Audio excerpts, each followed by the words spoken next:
Hello friends, स्वागत है एक बार फिर से आपके अपने चैनल एमएच क्लासेस बाय पवन त्रिपाठी। थोड़ा सा मैं आपको 1 मिनट समय लेकर के आरोग्य सेतु के बारे में बताना चाहूँगा। मैं आपसे निवेदन करता हूँ और ये आग्रह करता हूँ कि अगर आपके मोबाइल में आरोग्य सेतु ऐप डाउनलोड है तो बहुत अच्छी बात है, अगर नहीं है तो आप आरोग्य सेतु ऐप डाउनलोड करें, अपने रिश्तेदारों को डाउनलोड करवाएं, अपने मित्रों को डाउनलोड करवाएं, अपने घर परिवार आसपास समाज में जितने ज्यादा हो सके उतने लोगों को आरोग्य सेतु ऐप डाउनलोड करवाएं, क्योंकि इस महामारी से बचने का सिर्फ और सिर्फ एक रास्ता है, उसकी सही जानकारी। अगर लोगों को उसकी सही जानकारी होगी तब उससे, क्योंकि इसका कोई इलाज संभव भी नहीं है, सिर्फ इससे बचाव ही इसका सबसे बड़ा इलाज है। तो इस वैश्विक महामारी में जो हमारी सरकार बहुत अच्छे ढंग से, जहां पर बड़ी बड़ी ताकतों ने घुटने टेक दिया है, लेकिन हमारा देश यशस्वी प्रधानमंत्री माननीय श्री नरेंद्र मोदी जी के नेतृत्व में बहुत अच्छी लड़ाई लड़ रहा है और काफी हद तक हमें जीत भी मिलती दिख रही है। आप सब सरकार का और उसके जो प्रशासन अधिकारी हैं उन सबका सहयोग करें और आरोग्य सेतु ऐप डाउनलोड करवाएं। उसके बाद एमएच क्लासेस उसकी पूरी तरफदारी करता है। एमएच क्लासेस पूरी तरह से अपने देश के साथ खड़ा है और सरकार के दिए गए निर्देशों का पालन भी नियमित रूप से कर रहा है। तो प्यारे बच्चों, आज हम हाई स्कूल में अभी पिछली वीडियो में 3.4 अच्छे से पढ़ा हुआ है। अब हम आज आपके सामने 3.5 का पूरा संपूर्ण हल लेकर उपस्थित हुए हैं। 2 चरवाए रैखिक समीकरण में हमने 3.4 तक पढ़ा है, आज हम पढ़ते हैं 3.5। उसका हम पहला चैप्टर देख लेते हैं। हमने आपको बताया था कि उसमें तीसरी विधि है वज्रगुणन की, तो मैं उसको आपको सवाल के माध्यम से उस विधि को अच्छे से बता के समझा देता हूं। इसमें कह रहा है निम्न रैखिक समीकरणों के युग्म में से किसका एक अद्वितीय हल है, किसका कोई हल नहीं है, या किसके अपरिमित रूप से अनेक हल है। अद्वितीय रूप से अद्वितीय हल की स्थिति में उसे वज्रगुणन विधि से आपको ज्ञात करना है। तो अगर a1/a2 does not equal to b1/b2, then हम क्वेश्चन को हल करेंगे और अगर ये बराबर है तो उसके अनेक हल हो जाएंगे, ठीक है ना। और अगर ये तो उसके कोई हल नहीं होंगे। तो हम अपना पहला क्वेश्चन देख लेते हैं, दूसरा क्वेश्चन देख लेते हैं। ये हो जाएगा 2x + 3y = 5 या 2x + 3y - 5 = 0, समीकरण 1। फिर क्या है 3x + 2y = 8 या 3x - 2y - 8 = 0, समीकरण 2। चलिए पहले चेक करते हैं इसका अद्वितीय हल इसके क्या होंगे। तो समीकरण 1, इस सवाल को आप मेरे साथ नोट करते चलें क्योंकि सवाल बड़ा है, थोड़ा सा आगे भी लगाना पड़ेगा। तो समीकरण 1 की तुलना a1x + b1y + c1 = 0 से करने पर a1 बराबर क्या हो जाएगा 2, b1 बराबर 3, c1 बराबर -5। अब समीकरण 2 की तुलना a2x + b2y + c2 = 0 से करने पर a2 बराबर क्या हो जाएगा 3, b2 बराबर क्या हो जाएगा -2, c2 बराबर हो जाएगा -1। अब हम तुलना करते हैं a1/a2 b1/b2, ठीक है ना। तो a1/a2, a1 का मान क्या है 2 है, b2 का मान क्या है 3 है, b1 का मान क्या है 3 है, b2 का मान क्या है -2। तो हमने देखा ये आपस में बराबर नहीं है, तो इसके अद्वितीय हल होंगे। तो इसके हल को हम प्राप्त करते हैं। अब मैं आपको जो तरीका बताने जा रहा हूं उस तरीकों को आपको विशेष ध्यान देना है। आप पहले इसको अच्छे से आप नोट कर लें, उसके बाद में पूरे क्लीन बोर्ड में इसको 2 समीकरण को अच्छे साफ से लिखूंगा, फिर आपको अच्छे से विधिवत समझाऊंगा। एक बार फिर देख लें हमने किया क्या है। समीकरण 1 लिखा, हमने 2 लिखा। समीकरण 1 की तुलना हमने a1x b1y + c1 से करवाया, तो a1 b1 c1 के मान प्राप्त हुए। फिर हमने समीकरण 2 की तुलना a2x + b2y + c2 से हमने करवाया, तो हमको a2 b2 c2 मिले। हमने तुलना करके पता लगा लिया कि इसके अद्वितीय हल होंगे। तो वो अद्वितीय हल x और y के हमको निकालने हैं, उसको हम आपको निकाल कर दिखाते हैं। अब इसको आप नोट कर लिए होंगे, तो अब मैं इस समीकरणों को थोड़ा साफ सुथरा लिखता हूं अच्छे से, ताकि आपके समझ में आ जाए, और थोड़ा बड़ा भी लिखूंगा मैं। तो समीकरण पहले एक हमारा क्या है, 2x प्लस 3y माइनस 5 बराबर 0, समीकरण 1। ठीक है, फिर हम समीकरण दूसरा लिख लेते हैं अपना, 3x, एक सवाल मैं अच्छे समझा देता हूं कि दोबारा इस तरह का सवाल सामने करूंगा नहीं है, जो भी होगा आप इसको हल कर लेंगे।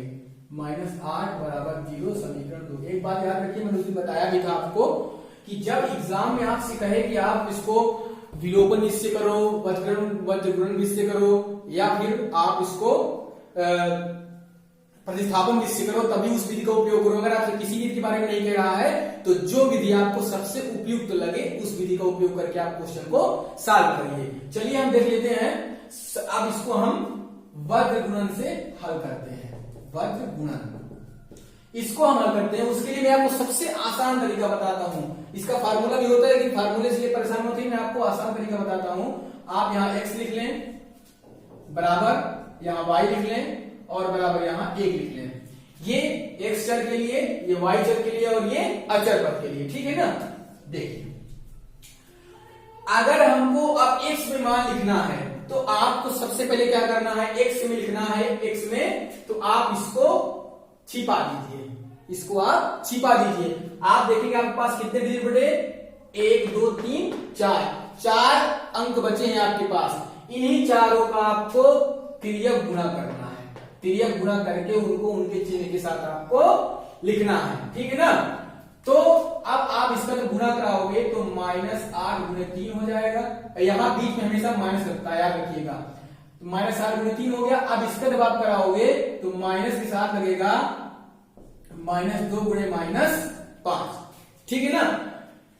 मतलब x को हमने हाइड कर दिया, इसका इसमें करा दिया, यहां लिखा, बीच में माइनस लगाया, इसका यहां करा दीजिए, यहां लिखा हमने। ठीक है ना। अब आगे बढ़ते हैं y। अब y करना है तो y को हमको छिपाना पड़ेगा। अब -8 का 2 में होगा, तो -8 गुणे 2 माइनस, अब 3 का होगा -5 में, तो हो जाएगा 3 गुणे -5। अब हमको अचर पद लिखना है, तो अचर पद को हमको छोड़ना पड़ेगा। x में लिखना है तो x को छोड़ना पड़ेगा, y में लिखना है तो y को छोड़ना पड़ेगा, अचर पद में लिखना है तो अचर पद को छोड़ना पड़ेगा। अब इसका गुणा करा देते हैं हम, तो -2 गुणे 2 माइनस क्या हो जाएगा, 3 गुणे 3। याद रखिएगा बीच में माइनस जरूर लगेगा। इसको एक बार फिर देख लेते हैं हम। ठीक है ना। देखिए क्या हुआ, x के लिए हमने x को छोड़ा तो -8 गुणे 3, बीच में -2 गुणे -5। फिर y में y वाले को छोड़ा, -8 गुणे 2 -3 गुणे 3 -5। फिर हमने अचर पद को जब छोड़ा तो 2 गुणे 2, तो -2 गुणे 2 -3 गुणे 3। अब इसको हम हल कर लेते हैं। बहुत आसान विधि है, बस गुणन आप याद रखिएगा। ये हो जाएगा 24 -5 दूनी 10, तो ये माइनस माइनस प्लस हो जाएगा, प्लस माइनस का माइनस, ये हो जाएगा। फिर ये हो जाएगा -16, और माइनस ये हो जाएगा -15। तो -15 और इसमें जब गुणा कराओगे आप, मैं एक बार फिर लिख देता हूं, एक लाइन लिख पढ़ाई देता हूं। ये 2 दूनी -4, और ये 3 3 का 9 -9, ये हो जाएगा x बटे -14 10 34। ये हो जाएगा y बटे, देखिए माइनस माइनस प्लस, तो -16 से 15 जाएगा, -1 बचेगा, बराबर 1 बटे -13। अब इसका मान कैसे निकालना है आप ये देखिए। सबसे पहले x की अचर पद से तुलना करने पर, तो क्या हो जाएगा, x बटे -34 बराबर 1 बटे -13। ठीक है ना। तो इसको आप क्या कर सकते हो, -13x बराबर -34। फिर माइनस माइनस कैंसिल हो जाएगा, एक बराबर क्या हो जाएगा, 34 बटे 13 हो जाएगा। ये हमें x का मान मिल गया। ठीक है ना। अब इसी तरह हम y की तुलना करा देंगे अचर से, तो y की तुलना अचर से करा देंगे तो हमें y का मान प्राप्त हो जाएगा, ठीक है ना। तो अब हम देखते हैं y की तुलना कराने पर, तो y की तुलना अचर से करने पर यह आपका हो जाएगा y बटे -13 बराबर 1 बटे -13, ये हो जाएगा, इसको आप करोगे आगे तो हो जाएगा -13y बराबर -13, माइनस माइनस कैंसिल हो जाएगा, y बराबर हो जाएगा 13 बटे 13, y बराबर क्या हो जाएगा 1 आ जाएगा। इस तरह आपने देखा कि x और y का मान आपको मिल गया है। y बराबर हमने निकाल लिया 1। देखिए यहां से सभी, जब हम शुरू में समीकरण लिख रहे थे तो वहां थोड़ी सी मिस्टेक हो गई थी, हमने 2x प्लस y लिखकर 2x प्लस 3y लिख दिया, इसलिए ये आंसर बदल गया। उससे आप परेशान मत होइए कि हमने क्वेश्चन गलत लिख दिया, तरीका एकदम वही है, ठीक है ना, तरीका एकदम वही है, तरीका कोई बदला नहीं है, बस अंक बदल जाने से क्वेश्चन नहीं बदल जाते। इसी तरह बिल्कुल आप याद रखिए, जैसे हमने अंक बदल दिया उसी तरह एग्जाम में भी आपको सेम क्वेश्चन नहीं आ सकता। आपको एग्जाम में जो क्वेश्चन आएगा ऐसे क्वेश्चन आएंगे जिसमें क्वेश्चन बदल जाएगा, अंक बदल जाएंगे, लेकिन याद रखिएगा तरीका कभी भी नहीं बदलेगा, तरीका आपका वही हमेशा सेम रहेगा। तो इस तरह से हमने देखा कि ये पहला सवाल हमने वर्गमूल से इसको हल किया। अब हम देखते हैं हमारा दूसरा क्वेश्चन क्या कह रहा है। अब इस एक बात याद रखिएगा प्यारे बच्चों, इसके जो भी बचे हुए क्वेश्चन है वो आपको खुद से करिए, जहां पर दिक्कत परेशानी हो आप मेरे पास व्हाट्सएप कर सकते हैं। दूसरा क्वेश्चन क्या कह रहा है, इसमें दो क्वेश्चन है, मैं आपको एक इसको सॉल्व करके दिखा देता हूं।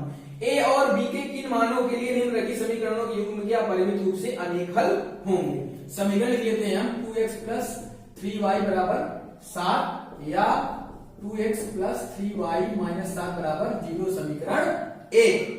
फिर उसके बाद a minus B X plus a plus B Y बराबर 3a प्लस बी माइनस 2, या ये हो जाएगा a minus B X plus a plus B Y minus 3a plus B minus 2 बराबर 0, समीकरण 2। अब अपरिमित रूप से अनेक हल होने के लिए सबसे पहले आप इन समीकरणों की तुलना करा लें। तो लिखिए सर्वप्रथम, ये आप नोट करते चलिए क्योंकि हमको अभी इसको इरेज करना पड़ेगा आगे लिखने के लिए। सर्वप्रथम समीकरण 1 की तुलना a1x plus b1 y plus c1 बराबर 0 से करने पर, ठीक है ना, क्या हो जाएगा, a1 बराबर 2, b1 बराबर 3, c1 बराबर -7। समीकरण 2 की तुलना a2x plus b2y plus c2 बराबर 0 से करने पर a2 बराबर क्या है, a माइनस बी, b2 बराबर क्या है, a प्लस बी, c2 बराबर क्या है, -3a प्लस b माइनस 2। तो आप देखिए हमने समीकरण लिखा और समीकरण की तुलना हमने a1x plus b1y plus c1 बराबर 0 से किया, a2x plus b2y plus c2 बराबर 0 से किया, और तुलना करने के पश्चात हमें ये मान प्राप्त हो गए। अब अपरिमित रूप से अनेक हल के लिए क्या हो जाएगा, a1 अपान a2 बराबर b1 अपान b2 बराबर c1 अपान c2। अब यहीं पर हम मानों को रख दे, सबसे पहले a1 अपान a2 बराबर b1 अपान b2 करते हैं, ठीक है ना। तो यहां लीजिए, पहले a1 अपान a2 बराबर b1 अपान b2, तो क्या हो जाएगा, a1 का मान क्या है 2 है, a2 का मान क्या है a माइनस बी है, फिर b1 का मान क्या है 3 है और B2 का मान क्या है A प्लस B है। अब इसको हमको हल करके एक समीकरण बनाना है, ठीक है ना। तो आपने ऊपर लिख लिया होगा, इसको मैं इरेज कर देता हूं,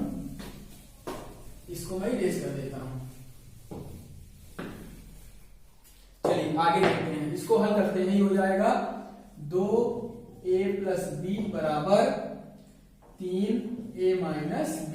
तो 2A प्लस 2B बराबर 3A माइनस 3B। तो 2A minus 3A plus 2B plus 3B हो जाएगा। इसका पक्षांतर हम करा लिए, ये हो जाएगा माइनस A प्लस 5B बराबर 0, ठीक है ना। अब उसके बाद देखिए माइनस A प्लस 5B बराबर 0 हो गया, या इसको आप क्या कर सकते हो, माइनस A बराबर माइनस 5B या A बराबर 5B, समीकरण 3, ठीक है। अब पुनः B1 अपान B2 बराबर C1 अपान C2 करने पर तो क्या हो जाएगा, B1 का मान कितना है, B1 का मान है 3, B2 का मान है A प्लस B, C1 का मान कितना है माइनस 7 है और C2 का मान है minus 3A plus B minus 2। अब इसके आगे इसको हम करते हैं। इसका एक क्वेश्चन और है, उसको भी बिल्कुल ऐसे ही करना है। मैं एक क्वेश्चन आपको बता देता हूं, दूसरा क्वेश्चन आप खुद से करिएगा, ठीक है ना। चलिए ये हो जाएगा आपका 3 minus 3A plus B minus 2, ये हो जाएगा माइनस 3, ठीक है ना। और हो जाएगा बराबर माइनस 7A प्लस B, इसको गुना करा देते हैं तो minus 9A minus 3B plus 6 बराबर माइनस 7A माइनस 7B, ना minus 9A minus 3B plus 6 plus 7A plus 7B बराबर 0। तो ये आपस में कट जाएगा तो माइनस 2A हो जाएगा और ये हो जाएगा प्लस 4B और धन 6 बराबर 0 हो जाएगा, ठीक है ना। अब उसके बाद ये इसको आप क्या कर सकते हो, minus 2A plus 4B equal to minus 6 कर सकते हैं।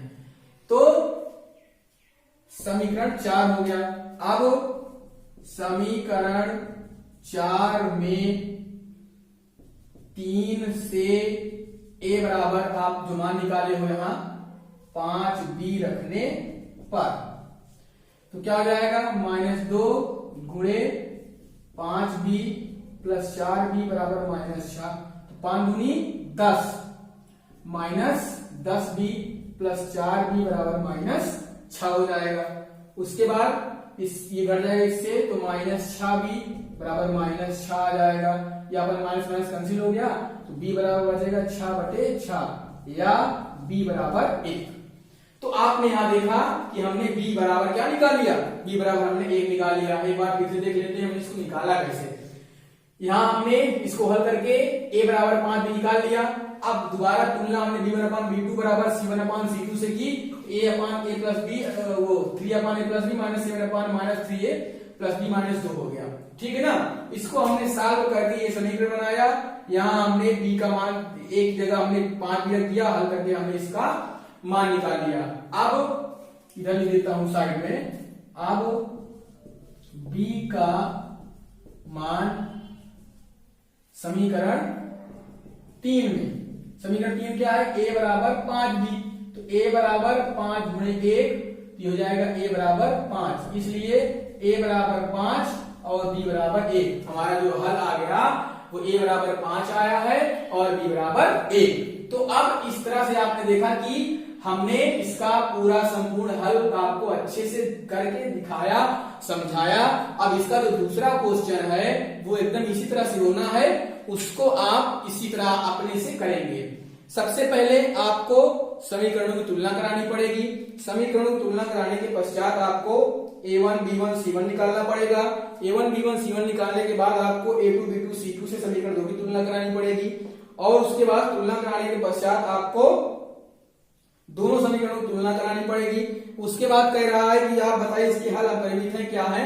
तो अपरिमित हल के लिए हमने आपको लिखा था कि कि a1/a2 बराबर b1/b2 बराबर c1/c2। उस तरह करके आप जो है इसको हल कर सकते हैं, समीकरण बना के इसका मान आप निकाल सकते हैं। आशा करता हूं कि आपको ये क्वेश्चन अच्छे से समझ में आया होगा, और जब कभी कोई चैप्टर कोई टॉपिक अच्छा लगे तो कमेंट बॉक्स में आप जरूर मेंशन करें, ताकि हम देखें और हमारा भी उत्साहवर्धन हो। अब हम आपको ले चलते हैं हमारे तीसरे क्वेश्चन की तरफ। हमारा तीसरा क्वेश्चन क्या कह रहा है, हम अपने तीसरे क्वेश्चन की तरफ बढ़ते हैं आगे। चलिए, तीसरा क्वेश्चन हमारा क्या है, कह रहा है निम्नलिखित समीकरणों को प्रतिस्थापन एवं वर्ग गुणन विधियों से हल कीजिए, किस विधि को आप अधिक उपयुक्त मानते हैं। ये क्वेश्चन मेरे समझ से करने लायक नहीं है, आप ये खुद से करिए, क्योंकि मैंने पहले प्रतिस्थापन विधि भी करवाई है और आज मैंने वर्ग गुणन भी बता दिया है। इस क्वेश्चन को आपको खुद से हल करें, उसको आप अपने से आंसर निकालें। मैं चौथा क्वेश्चन ले लेता हूं, क्योंकि वो बेटा वही क्वेश्चन बार बार उपयोग करने से कोई मतलब नहीं है, हमारा समय वेस्ट होगा और आपका भी। इसमें 5 क्वेश्चन है, 1-2 क्वेश्चन में पूरा सॉल्व कर देता हूं, उसके बाद बाकी का मैं समीकरण बना दूंगा, उसको आप खुद से सॉल्व कर लीजिएगा। पहला क्वेश्चन है, एक छात्रावास के मासिक व्यय का एक भाग नियत है तथा शेष इस पर निर्भर करता है कि छात्र ने अब कितने दिन भोजन लिया। जब एक विद्यार्थी ए को जो 20 दिन भोजन करता है, 1000 छात्रावास के व्यय के लिए अदा करने पड़ते हैं, जबकि एक विद्यार्थी बी को जो 26 दिन भोजन करता है, छात्रावास के व्यय के लिए 1180 अदा करने पड़ते हैं। नियत व्यय और प्रतिदिन के भोजन का मूल्य आपको ज्ञात करना है। तो सबसे पहले इसमें मान लीजिए, माना चौथे में पहला है, माना नियत व्यय बराबर x अतिरिक्त व्यय बराबर y। पहली शर्तानुसार पैसों का क्या कह रहा है कि जब एक विद्यार्थी ए को जो 20 दिन भोजन करता है, 1000 छात्रावास व्यय के लिए अदा करने पड़ते हैं, जबकि एक विद्यार्थी बी को जो 26 दिन भोजन करता है, छात्रावास के लिए 1180 अदा करने पड़ते हैं। नियत व्यय और प्रतिदिन के भोजन का मूल्य आपको ज्ञात करना है। तो क्या हो जाएगा, x प्लस 20y बराबर 1000।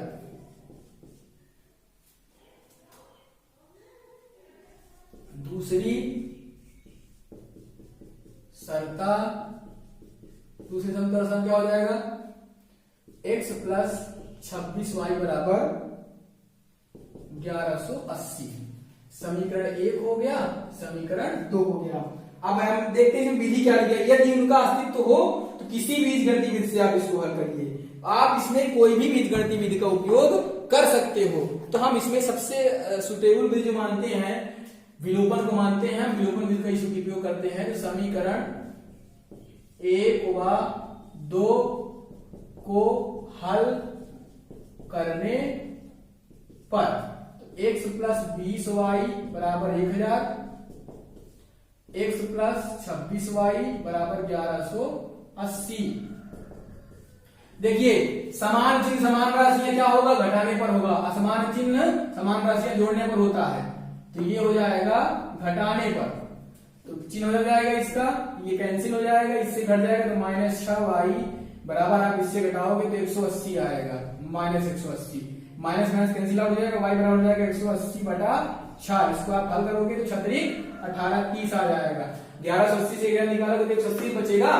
अब y का मान समीकरण 1 में रखने पर, समीकरण हमारा क्या है, x प्लस 20y बराबर 1000। तो x प्लस 20 गुणे 30, y का मान रख दिए हैं। तो x बराबर क्या हो जाएगा, 1000 माइनस 2 तिहाई 600। तो x बराबर क्या हो जाएगा, 400 हो जाएगा। तो हमने y का जो मान हमने निकाला, y का मान हमने निकाला 30 और x का मान जो हमने निकाला है वो 400 निकाला है, ठीक है ना। तो यहां पर x का मान 400 आ गया और y का मान 30 आ गया। हम अपना समीकरण चेक कर लेते हैं, हमारा सवाल सही है कि नहीं सही है। हमने x के बराबर क्या निकाला है, 400, y का मान हमने 3 निकाला है, वो y का मान हमने 30 निकाला हुआ है। तो 20 का जब आप 30 में गुणा कराओगे तो 600 आएगा और 4 तो 604 से कितना हो जाएगा 1000। मतलब सवाल आपका सही है, 100% सवाल आपका सही है। यहाँ पर देख लीजिए 400 प्लस 20 गुणे 30 बराबर 1000। तो ये हो जाएगा 400 प्लस 600 बराबर 1000, हो जाएगा 1000 बराबर 1000। दायां पक्ष बराबर बायां पक्ष। इससे सिद्ध होता है कि सवाल आपका पूरी तरह से सही है, आपको परेशान होने की जरूरत नहीं है। इसी तरह आपको सारे क्वेश्चनों को हल करना है। अगर उसमें विधि कहता है तो आप विधि का उपयोग करें, अगर विधि नहीं कहता है तो आपको जो भी उपयुक्त लगे उस विधि का उपयोग करके आप इसको हल करिए। तो अब मैं देखिए दूसरा सवाल अब हम तब तक पढ़ते हैं, आप इसको नोट करें। इसमें कह रहा है कि एक भिन्न 1/3 हो जाती है जब उसके अंश से 1 घटाया जाता है, और वह 1/4 हो जाती है जब हर में 8 जोड़ दिया जाता है। ठीक है ना। इसको मैं सवाल को समीकरण बना के छोड़ूंगा, इसको आप खुद से हल करेंगे। जो क्वेश्चन तक मुझे लगेगा मैं उसको सॉल्व कर दूंगा। ठीक है ना। अंश बराबर x और हर बराबर y, भिन्न बराबर x बटे y। पहली शर्ता साथ में नोट करते चलिएगा। पहली शर्तानुसार क्या कह रहा है, यदि भिन्न के अंश से 1 घटाया जाता है तो वह भिन्न 1/3 हो जाती है। तो अंश से 1 घटा दीजिए, हर उस तरह रहेगा, भिन्न आपकी 1/3 हो गई। इसको हल कर लीजिए। 3x - 3 बराबर y या 3x - y बराबर 3, समीकरण 1। दूसरी शर्तानुसार क्या कह रहा है कि वह 1/4 हो जाती है जब हर में 8 जोड़ दिया जाता है। अंश में कुछ नहीं करना है, हर में हमको 8 जोड़ देना है। भिन्न क्या हो जाएगी 1/4 हो जाएगी। इसको हल कर लीजिए। 4x बराबर y प्लस 8 या 4x माइनस y बराबर 8, समीकरण 2। अब समीकरण 1 और 2 आपके सामने आ गए। प्यारे बच्चों, समीकरण 1 और 2 को आपको लेकर के हल करना है। जो विधि आपको सही लगे उस विधि से आप लेकर इसको सॉल्व कर लीजिएगा। या x और y का मान निकाल लीजिएगा। जब x और y का मान निकल जाएगा तो यहाँ रख दीजिएगा तो भिन्न आपकी बन जाएगी। 3x माइनस y बराबर 3 है, 4x माइनस y बराबर 8 है। देखिए समान चिन्ह समान राशियां कहे पर होगा, घटाने पर होगा। घटा के चिन्ह बदल के y आप काट के इसको हल करके x का मान निकालेंगे, फिर x का मान समीकरण 1 में रखेंगे, आपको y का मान प्राप्त हो जाएगा। अब मैं तीसरा क्वेश्चन ले लेता हूं। तीसरा क्वेश्चन क्या कह रहा है, यश ने एक टेस्ट में 40 अंक अर्जित किए जब उसे प्रत्येक सही उत्तर पर 3 अंक मिले तथा अशुद्ध उत्तर पर 1 अंक की कटौती की गई। यदि उसे सही उत्तर पर 4 अंक मिले तथा अशुद्ध उत्तर पर 2 अंक कटते हैं तो यश 50 अंक अर्जित करता है। इसमें कितने प्रश्न थे? चलिए, माना यश को मिलने वाले अंक बराबर x और कटने वाले अंक बराबर y। इसलिए पहली शर्तानुसार कह रहा है कि यश को 40 अंक अर्जित किए हैं, प्रत्येक सही उत्तर पर 3 अंक मिले हैं और अशुद्ध उत्तर पर 1, तो सही हो गया 3x, अशुद्ध हो गया y, तो कितना मिला 40, समीकरण 1। देखिए समीकरण बनाना बहुत जरूरी है। मैंने कैसे समीकरण बना लिया, मिलने वाले अंक x है, कटने वाले y हैं, 3 सही मिलते हैं, 1 गलत पर मिलता है, तो 3x माइनस y बराबर 40 हो गया। दूसरी शर्तानुसार क्या हो जाएगा, दूसरी शर्तानुसार अब क्या कह रहा है कि सही उत्तर पर 4 अंक मिलते हैं, अशुद्ध उत्तर पर 2 अंक मिलते हैं। सही हो गया 4x, अशुद्ध हो गया y बराबर 50 या 2x माइनस y बराबर 25, समीकरण 2। इसको हमने 2 कॉमन लेके काट दिया। प्यारे बच्चों, समीकरण 1 और 2 को हल करना है। समान राशि समान चिन्ह है तो घटाने पर होगा। आप विलोपन से करें, मेरे समझ से विलोपन भी ज्यादा उपयुक्त होती है, बड़ी इजी वे पे होती है, आसान होती है, समझ जल्दी आती है, क्वेश्चन बड़ा जल्दी लगता है और सवाल गलत होने के चांसेस बहुत कम होते हैं। तो मैं तो बिलोवन विधि को उपयुक्त मानता हूं। अब एज अ टीचर मैं तो सारी विधियों को उपयुक्त ही मानूंगा, लेकिन एज स्टूडेंट की नजर से मैं बोलता हूं कि हाँ बिलोवन विधि थोड़ा ज्यादा उपयुक्त लगेगी। तो फिर जिस भी विधि से आपको लगाना होगा आप उस विधि से लगाएं, लेकिन आप इस समीकरण को आपको खुद ही इसको हल करना पड़ेगा, क्योंकि ये बहुत ही आसान है।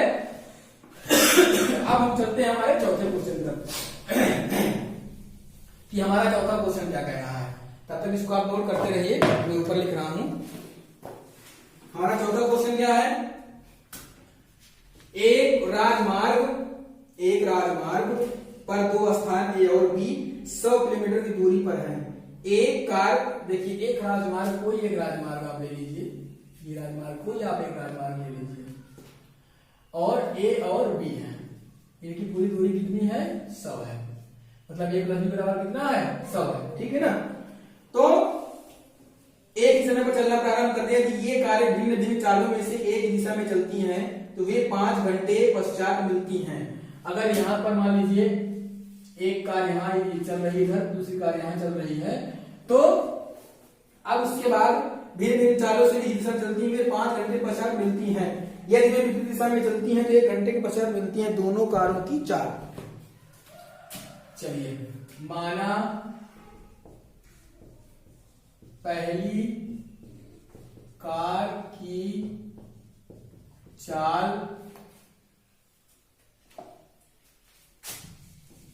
इसको छोटा कर देता हूं मैं।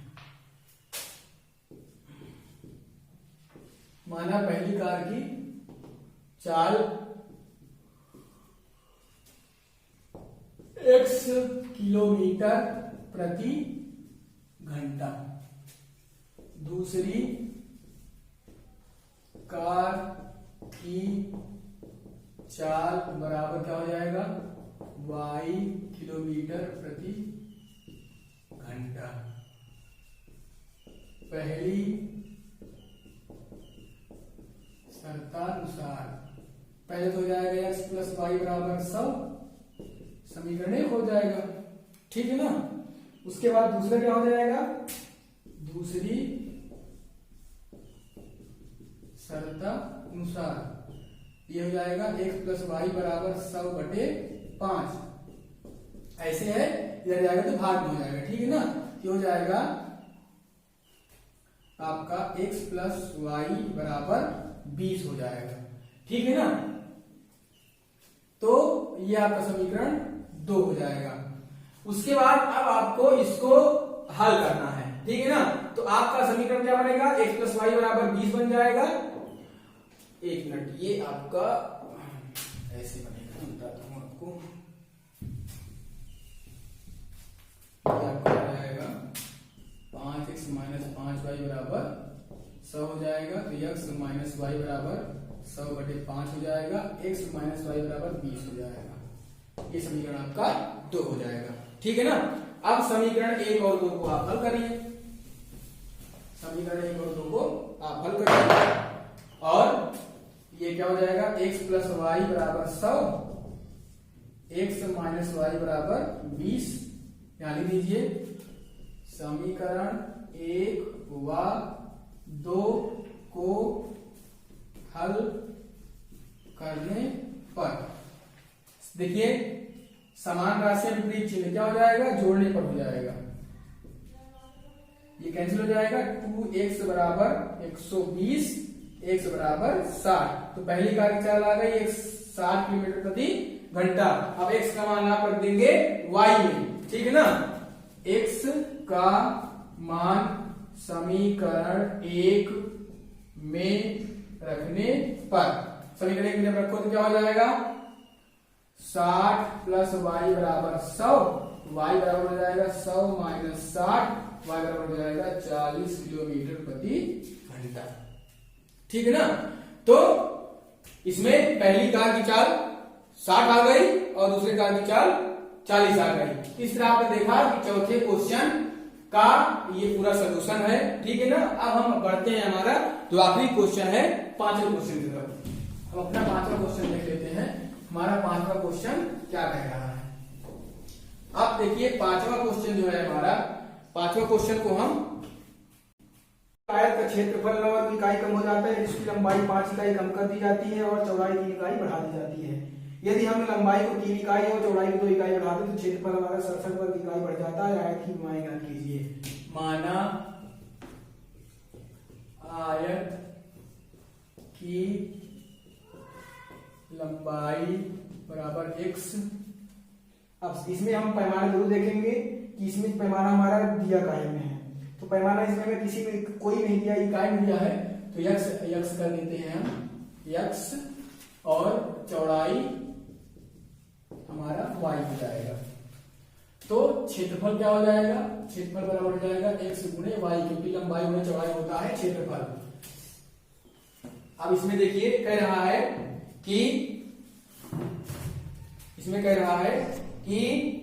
एक आयत का क्षेत्रफल 9 इकाई कम हो जाता है, उसकी लंबाई 5 इकाई कम कर दी जाती है और चौड़ाई 3 इकाई बढ़ा दी जाती है। जब लंबाई 5 कम कर दी जाती है और चौड़ाई 3 बढ़ जाती है, 3 बढ़ा दी जाती है, तब पहली शर्तानुसार क्या हो जाएगा, क्षेत्रफल क्या हो जाएगा, पहले शर्तानुसार क्या हो जाएगी, लंबाई अब 5 कम कर दी गई तो x माइनस 5 हो गई, गुणे चौड़ाई 3 बढ़ गई तो y प्लस 3 हो गई, और बराबर हमारा ये क्षेत्रफल हो गया। ये कितना कम हो गया, 9 कम हो गया, ठीक है ना। तो उसके बाद अब हम देखते हैं कि देख लेते हैं, तो लंबाई 5 कम कर दी गई और चौड़ाई 3 बढ़ा दी गई। अब इसको हम सॉल्व कर लेते हैं। ये हो जाएगा हमारा 9 को इधर लाएंगे, इसको उधर जाएंगे, तो हम इसको लिख सकते हैं या x y minus x minus 5 गुणे y प्लस 3 बराबर 9। ये हो जाएगा हमारा x y माइनस गुणा कराइए x y फिर प्लस 3x, ये हो जाएगा हमारा प्लस 3x हो जाएगा, इसका इसमें उड़ाएंगे 3x हो जाएगा, फिर माइनस 5y और माइनस 15 बराबर 9। X Y minus 3x plus 5y plus 15 बराबर 9। ये आपस में कट जाएगा तो बचेगा माइनस 3x प्लस 5y बराबर 9 माइनस 15, तो माइनस 3x प्लस 5y बराबर माइनस 6 हो जाएगा, या माइनस कॉमन लेंगे तो हो जाएगा 3x माइनस 5y बराबर 6 हो जाएगा। ये हमारा समीकरण 1 बन गया। अब पुनः जब लंबाई, इसमें कह रहा है कि 3 इकाई, लंबाई 3 इकाई और चौड़ाई को 2 इकाई बढ़ा दें। लंबाई 3 इकाई, लंबाई 3 और चौड़ाई 2 बढ़ाने पर दूसरी शर्तानुसार जब 3 बढ़ाएंगे तो क्या हो जाएगी, लंबाई x धन 3 हो जाएगी और गुणे चौड़ाई क्या हो जाएगी, y धन 2 हो जाएगी, बराबर क्षेत्रफल हमारा क्या हो जाएगा, x y हो जाएगा, और ये कितना हो जाता है, 67 बढ़ जाता है। तो 67 बढ़ जाता है तो धन 67 हो जाएगा। अब इसको आप क्या कर सकते हो, इसको आप कर सकते हो X Y minus X plus 3 गुणे वाई धन 2 बराबर माइनस 67। एक बार फिर देख लेते हैं कि हमने लंबाई x मान लिया, चौड़ाई y मान लिया, क्षेत्रफल x y हो गया। जब लंबाई 5 कम कर दी जाती है और चौड़ाई 3 बढ़ जाती है, लंबाई 5 कम करेंगे तो x माइनस 5 हो जाएगी लंबाई, चौड़ाई 3 बढ़ाएंगे तो y प्लस 3 हो जाएगी। तो क्षेत्रफल लंबाई गुणे चौड़ाई होता है बराबर क्षेत्रफल कितना कम हो जाता है, माइनस 9 कम होता है तो माइनस 9 कर दिए। ये हमारा नया क्षेत्रफल है, ये हमारा पुराना क्षेत्रफल है, तो पुराना क्षेत्रफल 9 कम हो जाता है। इसको हमने हल करके समीकरण बनाया, फिर जब लंबाई 3 बढ़ाई जाती है और चौड़ाई 2 बढ़ाई जाती है तो लंबाई x + 3 हो जाएगी, चौड़ाई y + 2 हो जाएगी और क्षेत्रफल हमारा 67 बढ़ जाता है। तो नया पुराना वाला क्षेत्रफल कितना बढ़ जाता है? 67 बढ़ जाता है। इसको हमने अब इसको हम हल करेंगे। तो ऊपर वाला हम इरेज कर देते हैं और इसको हम हल करके आपको दिखाते हैं। चलिए इसको हल करिए तो हो जाएगा, इसको इरेज कर देते हैं। ये हो जाएगा xy माइनस गुणा करा लें इसका, तो xy फिर हो जाएगा 2x, फिर हो जाएगा 3y और फिर हो जाएगा 6 बराबर -67। तो xy minus xy minus 2x minus 3y minus 6 बराबर -67। ये आपस में कट जाएगा, -2 माइनस 3y बराबर -67 धन 6। तो -2x माइनस 3y बराबर -61 या माइनस कॉमन जब हम ले लेंगे तो 2x प्लस 3y बराबर हो जाएगा समीकरण 2। अब समीकरण 1 व 2 को हल करने पर समीकरण के लिए 3x माइनस 5y बराबर 6, ये हो जाएगा 2x धन 3y बराबर हो जाएगा 61। आपके सामने ये वो समीकरण आ गया जो समीकरण मैंने आपको पहले बताया था कि कुछ समीकरण ऐसे होते हैं जिनको हमको संतुलित करना पड़ता है।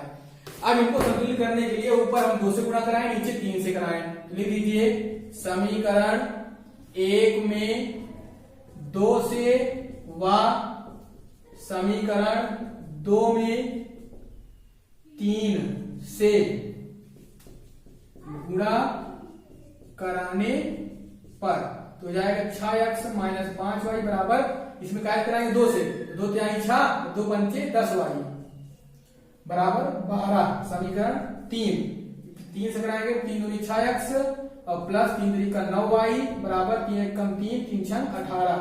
समीकरण 4। देखिए समान राशियां समान चिन्ह घटाने पर हो जाएगा, घटाने पर इसका चिन्ह बदल दीजिए, ये कट जाएगा, ये आपस में जुड़ जाएगा। कितना हो जाएगा 10 9 19 -19y बराबर 3 में 2 गया 1 हो जाएगा और 8 से जाएगा 7 आ जाएगा 1। तो माइनस माइनस कैंसिल हो जाएगा, y बराबर हो जाएगा 171/19 और आप सब जानते हो 19 नहीं है 171, तो ये क्या आ जाएगा 9 आ जाएगा। यहां पर हमने हल करके y का मान क्या निकाला 9 निकाला। अब मैं यहां लिख देता हूं इसके आगे y का मान समीकरण आप कहीं भी रख दो आ जाएगा, 1 में रखने पर 1 में रखने पर समीकरण 1 क्या है 3x minus 5y equal to 6। तो 3x माइनस 5 गुणे 9 बराबर 6, तो 3x बराबर 6 माइनस 9 45। यहाँ माइनस हो जाएगा तो प्लस में हो जाएगा, तो प्लस 45 हो जाएगा। तो 3x बराबर हो जाएगा 51, x बराबर हो जाएगा 51/3 बराबर 17। इस तरह आपने देखा कि y बराबर 9 आ गया, x बराबर 17 आ गया, मतलब लंबाई बराबर 17 और चौड़ाई बराबर आपका 9 आ गई। ठीक है ना। अब अगर आपको इसको अपना सवाल चेक करना है तो आप सवाल किसी भी समीकरण में आप रख करके अपनी मानों की जांच कर सकते हैं। यहीं पर हम देख लेते हैं x का मान 17 है, 17 से 51, y का मान 9 है, 9 से 45, 51 से 45 जाएगा 6 आ जाएगा। इस तरह से सवाल आपका सही है। तो अभी तक आपने देखा प्यारे दोस्तों कि हमने विस्तार से 3.5 को पढ़ा, एक एक सवाल हमने लगाया, समझा। जो थोड़ा हल्का सवाल था उसको हमने छोड़ दिया। अब अगले वीडियो में हम 3.6 कर लेकर आपके सामने आएंगे। तब तक के लिए घर पर रहिए, सुरक्षित रहिए, अपने परिवार का ध्यान रखिए, सरकार के दिए गए निर्देशों का पालन करिए। जय हिंद, जय भारत।